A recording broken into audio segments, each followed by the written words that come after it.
Om Shanti. Good morning. 23 अगस्त 2023 की मुरली। मीठे प्यारे बाबा हम बच्चों से कह रहे हैं, मीठी बच्ची, जिस मात पिता से तुम्हें बेहद का वर्षा मिलता है, उस मात पिता का हाथ कभी छोड़ना नहीं। पढ़ाई छोड़ी तो छोरा छोरी बन जाएंगे। अभी हम किसका हाथ पकड़े हैं? मीठे प्यारे बाबा का। बाप दादा का हाथ पकड़ा हुआ है, जिससे हमें क्या मिलता है? वर्षा मिलता है 21 जन्मों का। तो उनका हाथ हमें कभी भी नहीं छोड़ना है। और अगर पढ़ाई छोड़ देते हैं तो छोरा छोरी बन जाएंगे। अभी हम क्या है? परमात्मा के दिल तख्त नशीन बच्चे, दिलों पर राज करने वाले, अति मीठे सिकिल्दे बच्चे, ब्राह्मण बच्चे हैं। और अगर हाथ छोड़ दिया तो जो साधारण जो मनुष्य हैं वैसे ही बन जाएंगे, छोरा छोरी बन जाएंगे। अब बाबा हम बच्चों से प्रश्न पूछ रहे हैं, खुशनसीब बच्चों का पुरुषार्थ क्या रहता, उनकी निशानी सुनाओ। उत्तर है, जो खुशनसीब बच्चे हैं वह देही अभिमानी रहने का पुरुषार्थ करते हैं। खुशनसीब जो है वो क्या करते हैं? आत्म अभिमानी रहने का पुरुषार्थ करते हैं। जो सुनते हैं उसका औरों को दान देते हैं, और जो भी हम बाबा से सुनते हैं उसको औरों को दान देते हैं। वह शंख ध्वनि करने बिगर रह नहीं सकते। शंख ध्वनि माना परमात्मा का ज्ञान हर एक को देना। जो ज्ञान हमें भगवान से मिलता है उस ज्ञान को औरों को सुनाना, अपने जीवन के साथ साथ औरों के जीवन को बदलना। तो धारणा भी तब हो जब दान करे, और तब होता है जैसे कोई चीज़ हमें बहुत ज़्यादा याद तब होती है जब हम खुद सीखकर दूसरों को सिखाते हैं। तब जो दूसरों को जब बताते हैं तो वो बातें में ज़्यादा याद रहती है और पक्का हो जाता है, कंठस्थ हो जाता है।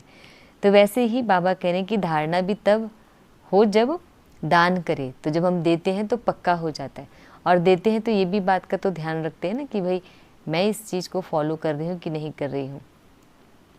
खुशनसीब बच्चे दिन रात सेवा में फर्स्ट क्लास मेहनत करते हैं। उनके लिए दिन व रात सब बराबर होता है, और उनको पूरे समय सेवा का होना होता है, उनका ध्यान रहता है। कभी भी धर्मराज से डोंट केयर नहीं रहते। कभी भी जो धर्मराज है उनसे डोंट केयर नहीं रहते हैं। सिर्फ अच्छा अच्छा खाया, अच्छा अच्छा पहना, सर्विस नहीं की, श्रीमत पर नहीं चले तो माया बहुत बुरी गति कर देती है। कई बार ऐसे होते हैं कि हम बहुत अच्छा अच्छा खाते हैं, हमें बाबा कहते हैं कि रॉयल रहना है, रॉयल्टी हमारी होनी चाहिए हर चीज़ों में, है ना, चलना फिरना, उठना बैठना, खान पान पहनने में भी। तो हम ये बाहर की चीज़ें तो कर लेते हैं रॉयल्टी से, लेकिन हमारा जो संस्कार है, व्यवहार है, शब्द है, सोच है, वो रॉयल नहीं रहता। तो बाबा कहते हैं कि रॉयल्टी सब चीज़ों में दिखनी चाहिए, है ना, सिर्फ खाने पीने पहनने में ही नहीं। और सर्विस भी नहीं करते हैं और बाबा की श्रीमत पर भी नहीं चलते हैं तो माया बुरी गति कर देती है। आज गीत है भोलेनाथ से निराला, कोई और नहीं बिगड़ी को बनाने वाला, कोई और नहीं। ओम शांति। बाबा हम बच्चों को विश कर रहे हैं मीठे मीठे शिकिल्दे बच्चों प्रति माता पिता बाप दादा का याद प्यार और गुड मॉर्निंग।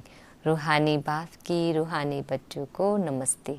हम रूहानी बच्चों की रूहानी बाप दादाजी को याद प्यार, गुड मॉर्निंग और नमस्ते नमस्ते नमस्ते। शुक्रिया मीठे प्यारे बाबा, शुक्रिया। आज हम बच्चों को धारण करना है। फर्स्ट पॉइंट है, कर्म अकर्म विकर्म की गति को बुद्धि में रख श्रेष्ठ कर्म करने हैं, पढ़ाई कभी नहीं छोड़नी है। सेकंड पॉइंट है, ज्ञान दान करने से ही धारणा होगी, इसलिए दान जरूर करना है। कभी भी बाप की आज्ञाओं को डोंट केयर नहीं करना है। जो भी हमें परमात्मा से श्रीमत मिलता है उसको हमें फॉलो ज़रूर करना है, उसको इग्नोर नहीं करना है। बाबा हम बच्चों को वरदान दे रहे हैं, सब व्यर्थ चक्रों से मुक्त रह, निर्विघ्न सेवा करने वाले अखंड सेवाधारी भव। सब व्यर्थ चक्रों से मुक्त रह, निर्विघ्न सेवा करने वाले अखंड सेवाधारी भाव। डिटेल है, सेवा तो सब करते हैं, लेकिन जो सेवा करते भी सदा निर्विघ्न रहते हैं। किसके साथ करेंगे सेवा भी? कौन करा रहा है? करण करावनहार कौन है? परम पिता परमात्मा शिव। अगर ये हम सोच कर चलते हैं तो निर्विघ्न सेवा होगी। उसका बहुत महत्व है। तो बाबा कहते हैं उसी का महत्व है। सेवा के बीच में कोई भी प्रकार का विघ्न ना आए, मन से, तन से, धन से, वायुमंडल का, संग का, आलस्य का, जैसे वातावरण का तो आना भी नहीं चाहिए, और ना किसी संगति का, और ना अपने ही आलस्य का। यदि कोई भी विघ्न आया तो सेवा खंडित हो गई। संकल्पों में भी अगर हम कर अच्छा रहे हैं काम, सेवा बहुत अच्छा करें, भगवान की सेवा करें, लेकिन संकल्प हमारे खराब है, तो वो फिर साधारण हो गया कर्म। तो अखंड सेवाधारी कभी किसी विघ्न में नहीं आ सकते, और जो अखंड सेवाधारी है वो कभी भी किसी भी विघ्न में नहीं आ सकते हैं। जरा संकल्प मात्र भी विघ्न ना हो, है ना, संकल्पों का भी कोई विघ्न ना हो। सब व्यर्थ चक्रों से मुक्त रहो, तब सफल और अखंड सेवाधारी कहेंगे। सारे व्यर्थ चक्रों से मुक्त रहना, एक तो वायुमंडल का कहा, संग का, आलस्य का, विचारों का, है ना, व्यर्थ संकल्पों का। तो ये सभी चक्रों से मुक्त रहना ही सफल और अखंड सेवाधारी बनाता है हमें। आज स्लोगन है, जो दिल और दिमाग से ऑनेस्ट है, दिल से भी और दिमाग से भी ईमानदार है, वही बाप व परिवार के प्यार के पात्र है। जो ईमानदार होता है उसको सबका प्यार मिलता है। यहाँ पर ये ब्राह्मण परिवार का और परमात्मा का प्यार मिलता है। जो मन से, माना दिल से और दिमाग से ऑनेस्ट है। अच्छा जी, ओम शांति।